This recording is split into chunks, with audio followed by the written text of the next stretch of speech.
జగన్మోహన్ రెడ్డి గతంలో కూడా వాళ్ళ తండ్రి ముఖ్యమంత్రిగా ఉన్నప్పుడు వ్యవస్థల్ని అధికారుల్ని అడ్డగోలుగా వాడుకొని వాళ్ళని జైళ్లలో మగ్గేలాగా చేసినటువంటి చరిత్ర జగన్మోహన్ రెడ్డిది. అనేక మంది గతంలో వైఎస్ రాజశేఖర రెడ్డి ముఖ్యమంత్రిగా ఉన్నప్పుడు జగన్మోహన్ రెడ్డి చేసినటువంటి అవినీతి పనుల వల్ల ఆనాడు శ్రీలక్ష్మి కానీ, బీపీ ఆచార్య కానీ, రాజగోపాల్ కానీ, ఇంకా అనేక మంది మంత్రులు, ఎమ్మెల్యేలు, అట్లాగే అధికారులు అందరూ కూడా జైలుకి వెళ్ళిపోయినటువంటి విషయాన్ని మనం జగన్మోహన్ రెడ్డి చరిత్ర చూస్తే మనకి కొట్టొచ్చినట్టు కనబడుతుంది. అందుకనే అనేకసార్లు రాష్ట్రంలో గత 5 సంవత్సరాల్లో అధికారులను హెచ్చరించాం. అయ్యా, మీరు జగన్మోహన్ రెడ్డి చెప్పాడనో, లేదంటే సజ్జల రామకృష్ణారెడ్డి చెప్పాడనో, లేదంటే ధనుంజయ రెడ్డి చెప్పాడనో, లేదంటే ఇంకొక రెడ్డి చెప్పాడనో, మీరు గనక చట్ట విరుద్ధంగా ప్రవర్తిస్తే మీరు సస్పెండ్ అయిపోతారు. మీరు సస్పెండ్ అయిపోతే మిమ్మల్ని కాపాడేవాళ్ళు ఉండరు. ఎవరున్నారు ఇప్పుడు? ఈరోజు Palnadu collector Shivashankar, Palnadu SP Bindu Madhav, Anantapuram SP Amit Bardar, Tirupati SP Krishnakanth, Tirupati DSP Surender Reddy, Tirupati special branch incharge inspector K Rajasekhar, అలాగే డిఎస్పీ భాస్కర్ రెడ్డి, అలాగే అలిపిరి ఇన్స్పెక్టరు రామచంద్రారెడ్డి, వీళ్ళందరూ సస్పెండ్ అయ్యారు, ట్రాన్స్ఫర్ అయ్యారు, విధుల నుంచి తప్పించారు. మరి ఏది మీకు పనులు చెప్పి మిమ్మల్ని ఒత్తిడి తీసుకొచ్చి మీతో అడ్డగోలు పనులు చేపించినటువంటి జగన్మోహన్ రెడ్డి ఏమో లండన్లో ఫ్యామిలీతో ఉన్నాడు. సజ్జల రామకృష్ణారెడ్డి హైదరాబాద్ పారిపోయాడు. ధనుంజయ రెడ్డి ఎక్కడ పారిపోయాడు ఎవడికి తెలియదు. మీకు ఒత్తిడి తీసుకొచ్చినటువంటి మాజీ డీజీపీ రాజేంద్రనాథ్ రెడ్డి ఎక్కడ ఉన్నాడో ఎవడికి తెలియదు. మిమ్మల్ని ఒత్తిడి తీసుకొచ్చినటువంటి పెద్దిరెడ్డి రామచంద్రారెడ్డి ఎక్కడున్నాడో ఎవడికి తెలియదు. పిన్నెల్లి రామకృష్ణారెడ్డి సోదరులు పారిపోయారు. చెవిరెడ్డి భాస్కర్ రెడ్డి ఎక్కడ పారిపోయాడు ఎవడికి తెలియదు. కరుణాకర్ రెడ్డి ఎక్కడ పారిపోయాడో తెలియదు. గోపిరెడ్డి శ్రీనివాసరెడ్డి ఎక్కడ పారిపోయాడో ఎవడికి తెలియదు. ఏరి మీ పనులు చెప్పి మీతో అడ్డగోలుగా చట్టాన్ని అతిక్రమించి పనులు చేయించినటువంటి వీళ్ళందరూ ఏమైపోయారు? జగన్మోహన్ రెడ్డి ఏమైపోయాడు? సజ్జల రామకృష్ణారెడ్డి ఏమైపోయాడు? మొత్తం ఈ బ్యాచ్ మొత్తం ఎక్కడికి పారిపోయారు? మేము అనేకసార్లు చెప్పామే, చిలక్కి చెప్పినట్టు చెప్పామే ఈ అధికారులకి. ఇంకా చాలామంది ఉన్నారు. ఒక డిఎస్పీ చైతన్య ఉన్నాడు, అలాగే రిషంత్ రెడ్డి ఉన్నాడు. ఇంకా సస్పెండ్ కావాలి వీళ్ళిద్దరూ.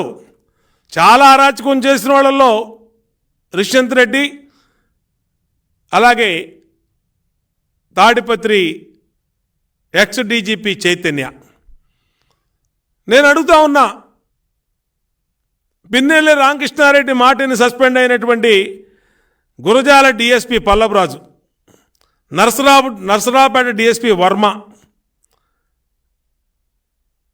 ఇన్స్పెక్టర్లు ప్రభాకర్ రావు, బాలినాగిరెడ్డి, ఎస్ఐ రామాంజనేయులు, అలాగే కొండారెడ్డి ఏమైపోయారయ్యా వీళ్ళందరూ? మీకు పనులు చెప్పిన వాళ్ళే వాడు పరారులో ఉన్నాడు. పిన్నెల్లి రామకృష్ణారెడ్డి ఎటు పారిపోయాడు ఎవడికి తెలీదు.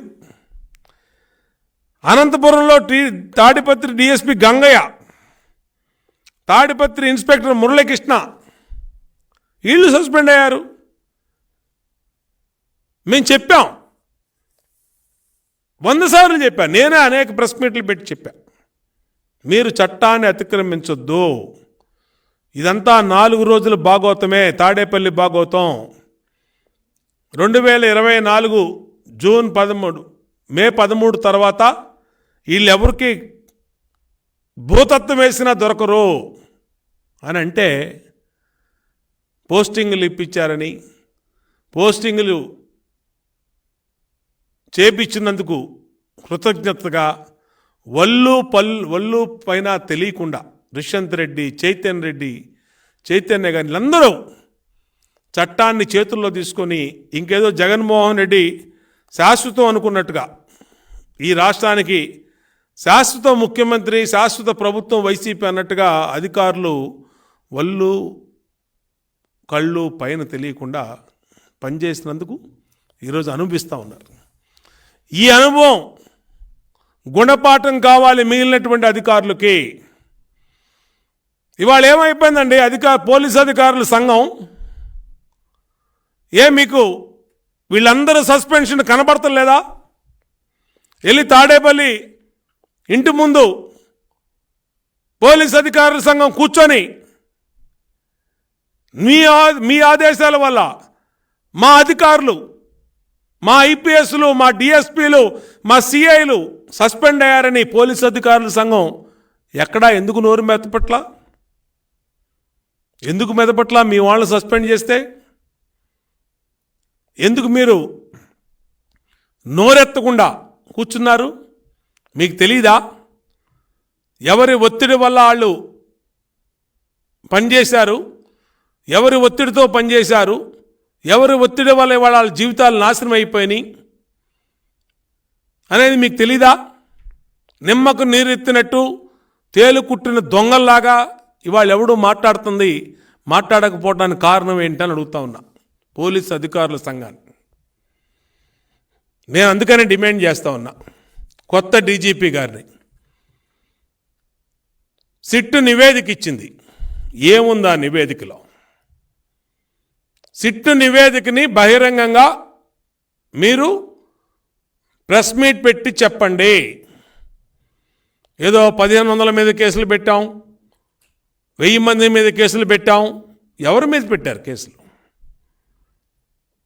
అసలు గొడవ కారకులైనటువంటి పిన్నెల్లి బ్రదర్స్ ఉన్నారా దీంట్లో? ఆ సిట్ రిపోర్ట్లో ఎందుకు అరెస్ట్ చేయట్లా వాళ్ళని? ఎందుకు మీరు పిన్నెల్లి రామకృష్ణారెడ్డి సోదరుల్ని అరెస్టు చేయటం లేదు? డీజీపీ చెప్పాలి. దీంట్లో బాంబులు, నాటు బాంబులు, పెట్రోల్ బాంబులు. ఆ రోజు ఇలాగే ఎన్నికల్లో, స్థానిక సంస్థల ఎన్నికల్లో మా అభ్యర్థుల్ని నామినేషన్ వేయట్లేదని వేయకుండా అడ్డుపడుతున్నారని పిన్నెల్లి రామకృష్ణారెడ్డి చేస్తున్న రౌడిజం మీద పోలీస్ కంప్లైంట్ ఇవ్వడానికి వెళ్తే నా మీద హత్యాయత్నం మాచర్లలో నా మీద హత్యాయత్నం చేసి మళ్ళా నా మీదే కేసు పెట్టించారు. నా మీదే కేసు పెట్టారు. అంటే పిన్నెల్లి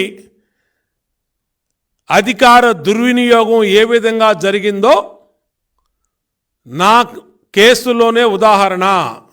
నన్ను చంపబోయి నా మీద హత్యాయత్నం చేసి ఏదో దేవుడి దయ వల్ల బతికి బయటపడ్డందుకు మళ్ళీ నా మీద కేసు పెట్టారు.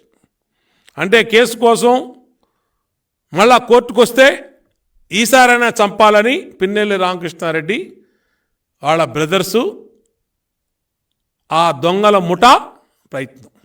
మరి ఇవాళ ఇక్కడ ఎస్పీనే డైరెక్ట్గా పట్టుకున్నాడు. ఎస్పీ ఇతను బిందు మాధవ్ ఈ పేపర్లో ఉన్నాడు. ఇతన్ని సస్పెండ్ చేశారు ఇప్పుడు ఎన్నికల సంఘం. మరి ఇప్పుడు డీజీపీ మాట్లాడాలి. ఎందుకు పిన్నెల్లి బ్రదర్స్ని అరెస్ట్ చేయలేదు నువ్వు?